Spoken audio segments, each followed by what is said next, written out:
नमस्कार। आप देख रहे हैं एक भारत वंचितों की आवाज और आपके साथ मैं हूं राम बाबू गौतम। बहुत बड़ी खबर आई है।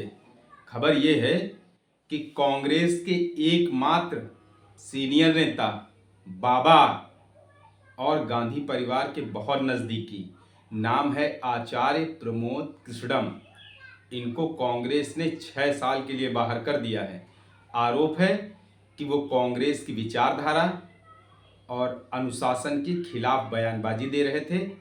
कुछ दिनों पहले प्रधानमंत्री नरेंद्र मोदी से मुलाकात की थी और उसी मुलाकात के बाद फिर वो मोदी का गुणगान करने लगे, बीजेपी की तारीफ करने लगे, मुख्यमंत्री योगी आदित्यनाथ से मुलाकात की, सब कुछ कर लिया। सूत्रों के हवाले से खबर यह भी है कि शायद वो बीजेपी, हालांकि वो साफ साफ बता नहीं रहे थे, लेकिन खबर यह है कि वो बीजेपी के लिए अंदर अंदर काम कर रहे थे और कहीं से शायद किसी सीट से चुनाव भी लड़ने वाले थे। ये जो बाबा होते हैं, ये बाबाओं से पार्टियों को बहुत ज़्यादा सावधान रहने की ज़रूरत है, क्योंकि संविधान निर्माता डॉक्टर अंबेडकर कहते थे कि ये जितने भी बाबा, साधु, महात्मा होते हैं, इनका काम जहाँ है वहीं इनको काम करना चाहिए। राजनीति में आएंगे तो सनातन की बात करेंगे, धर्म की बात करेंगे और धार्मिकता की बात करेंगे, सब कुछ करेंगे।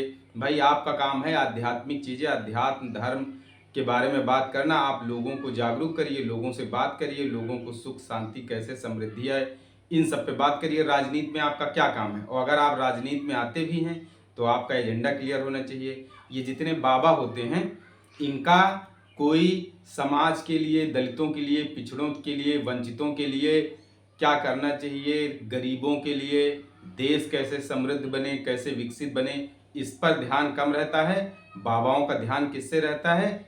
धर्म पे रहता है, संस्कृति पे रहता है, सामाजिक ताने बाने पे रहता है। और अभी देखिए, जैसे ही राम मंदिर का शिलान्यास हुआ, उसके बाद कांग्रेस वाले, जैसे ही राम मंदिर में प्राण प्रतिष्ठा हुई, उसके बाद कांग्रेस वाले जो बाबा हैं प्रमोद कृष्णम, इनका हृदय परिवर्तन हो गया। हृदय परिवर्तन इतना ज़्यादा हो गया कि आप पूछिए ही मत। हर तरफ ये है जो कांग्रेसियों को सनातन का संदेश देने लगे, उनको सनातन का पाठ पढ़ाने लगे। पहले एक स्पेशल रिपोर्ट देखिए, उसके बाद अगला विश्लेषण जल्द करता हूँ। मित्रों, आजकल राजनीति में दिल बहुत ज्यादा जीते जा रहे हैं। अभी कुछ दिनों पहले ही प्रधानमंत्री नरेंद्र मोदी ने आरएलडी प्रमुख जयंत चौधरी का दिल जीत लिया था। चौधरी चरण सिंह को भारत रत्न देने के ऐलान के बाद ही पीएम मोदी जयंत चौधरी के धक धक विजेता बन गए। लेकिन इस बार राहुल गांधी ने एक ऐसा फैसला लिया है जिससे वो भी कई लोगों के हृदय विजेता बन चुके हैं। कांग्रेस में एक बड़े मशहूर बाबा हुआ करते थे जिनका नाम है आचार्य प्रमोद कृष्णम, लेकिन कांग्रेस की विचारधारा के खिलाफ और अनुशासनहीनता के आरोप में कांग्रेस ने अपने पुराने बाबा को किनारे लगा दिया है। 6 साल तक अब वो कांग्रेस में घुस नहीं पाएंगे।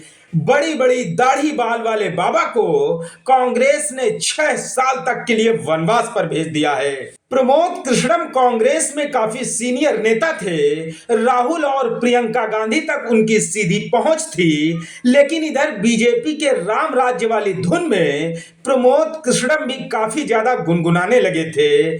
बाबा इतने धार्मिक हो गए थे कि कांग्रेस को ही अनुशासन का पाठ पढ़ाने लगे थे। राम राज्य वाला गाना बजने के बाद सेकुलर बाबा पूरी तरह से सनातनी हो चुके थे और कांग्रेस के शीर्ष नेताओं को भी सनातन का संदेश समझाने लगे थे। यहां तक तो सब ठीक था, लेकिन कांग्रेस में रहकर ही मोदी से गुफ्तगू करने लगे थे। बंद कमरे की बैठक से बाहर आते ही पीएम मोदी का गुणगान भी करने लगे। दिल्ली से आए तो लखनऊ में सीएम योगी से भी सीधे मिलने पहुंच गए। प्राण प्रतिष्ठा वाले कार्यक्रम के बाद से प्रमोद कृष्णम में भी काफी ज्यादा परिवर्तन दिखने लगा था। उत्तर प्रदेश में कांग्रेस के नेता बेचारे दिन भर मेहनत करके हल चलाते थे और शाम को बाबा उसको बराबर कर दे रहे थे।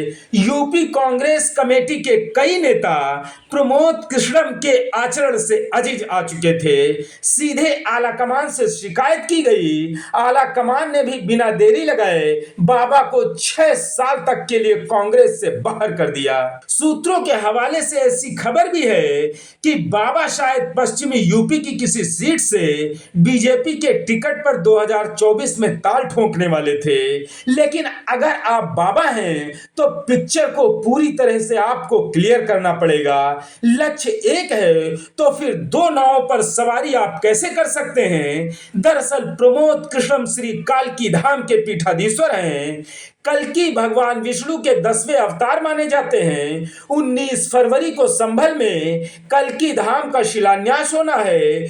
कुछ ही दिनों पहले ही प्रमोद कृष्णम पीएम मोदी से शिलान्यास कार्यक्रम आने के लिए आमंत्रित करने गए थे, जिसे पीएम मोदी ने स्वीकार भी कर लिया था। और उसके बाद लगातार बीजेपी और मोदी की तारीफ के कशीदे पढ़ रहे थे। प्रमोद कृष्णम का यूपी के संभल जिले में 1965 में एक ब्राह्मण परिवार में जन्म हुआ था। कुछ साल पहले तक वो बीजेपी की हिंदुत्व वाली पॉलिटिक्स की आलोचना किया करते थे, लेकिन इधर प्राण प्रतिष्ठा के बाद प्रमोद कृष्णम का काफी ज्यादा मन परिवर्तित हो गया और फिर जो कुछ हुआ उसके बारे में मैं आपको सब कुछ बता ही चुका हूं। कांग्रेस में एकमात्र ही बाबा थे।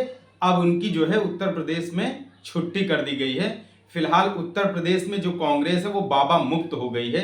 अब कांग्रेस के पास क्या बचे हैं? नेता बचे हैं। और राजनीति में नेताओं की ही जरूरत होती है। राजनीति में बाबाओं की कोई ज्यादा जरूरत नहीं है। राजनीति में नेताओं की जरूरत है जो बढ़िया कोट पैंट वाले नेता हों, सदरी खादी वाले नेता हों, सफेद कुर्ते वाले नेता हों। बाबाओं का काम मठ और मंदिरों में है, वहां पर लोगों को आध्यात्मिक सुख, सुकून, शांति के बारे में बताएं। राजनीति में बाबाओं का ज्यादा काम नहीं है। एक दो बाबा आ भी गए हैं, उनकी चल गई है, वो अपना चला रहे हैं, ठीक है। लेकिन अगर राजनीति में सब बाबा ही आ जाएंगे तो बाबा को लोगों को क्या बताएंगे? तो सनातन का संदेश बताएंगे, धर्म की बातें बताएंगे, लोगों को कहेंगे धर्म खतरे में है, ये खतरे में है, वो खतरे में। ऐसे लगता है इसके पहले धर्म था ही नहीं, ऐसा लगता है इसके पहले सनातन संस्कृति थी ही नहीं, ऐसा लगता है कि सनातन संस्कृति का विलुप्त हो चुका था। अभी अभी भाजपा सरकार आने के बाद सनातन संस्कृति का उदय हुआ है। भाई इसके पहले भी तो लोग होली, दिवाली, रक्षाबंधन, तीज त्योहार सब मना ही रहे थे। ऐसा तो है नहीं कि 10 साल के बाद जब से भाजपा सरकार आई है उसके बाद से सारे त्योहार मनाए जाने शुरू होने लगे या हिंदुओं की अचानक से संख्या बढ़ गई। और वैसे भी लोग कहते हैं, ये जितने भी बाबा हैं ये सब खूब कह रहे हैं कि मोदी ने सनातन का मान बढ़ाया, सनातन का सम्मान किया है। तो क्या इसके पहले अपमान हो रहा था? इसके पहले लोग तीज त्योहार नहीं मना रहे थे? इसके पहले लोग अपने घरों में भगवान राम की पूजा नहीं करते थे? क्या इसके पहले दिवाली नहीं मनाई जा रही थी? तो बाबाओं से बहुत ज़्यादा सावधान रहने की ज़रूरत है हर पार्टी को। केवल कांग्रेस को ही नहीं, हर पार्टी को बाबाओं से बहुत ज़्यादा बच के रहना है, सावधान रहना है, इनके झांसे में ज़्यादा नहीं आना है। और नेता तैयार कीजिए कोट पैंट वाले, खादी खद्दर वाले, लेकिन बाबाओं से आपको बहुत बच के रहना पड़ेगा। क्योंकि बाबा कब आपका साथ छोड़ दें? बाबा जब राजनीति में आते हैं तब तो राजनीति समाज की बातें करते हैं, लेकिन बाबा एक समय के बाद बदल जाते हैं और जहाँ पर उनको सनातन और ये और वो, जहाँ उनको फ़ायदा दिखता है वहीं का गाना गाने लगते हैं। इसलिए बाबाओं से बहुत बच के रहने की ज़रूरत है। मित्रों, आपसे गुजारिश है कि आप एक भारत को शेयर और सब्सक्राइब भी करते रहें, जिससे कि शोषितों, पीड़ितों और वंचितों की आवाज़ को सत्ता के शीर्ष तक पहुँचाया जा सके। धन्यवाद।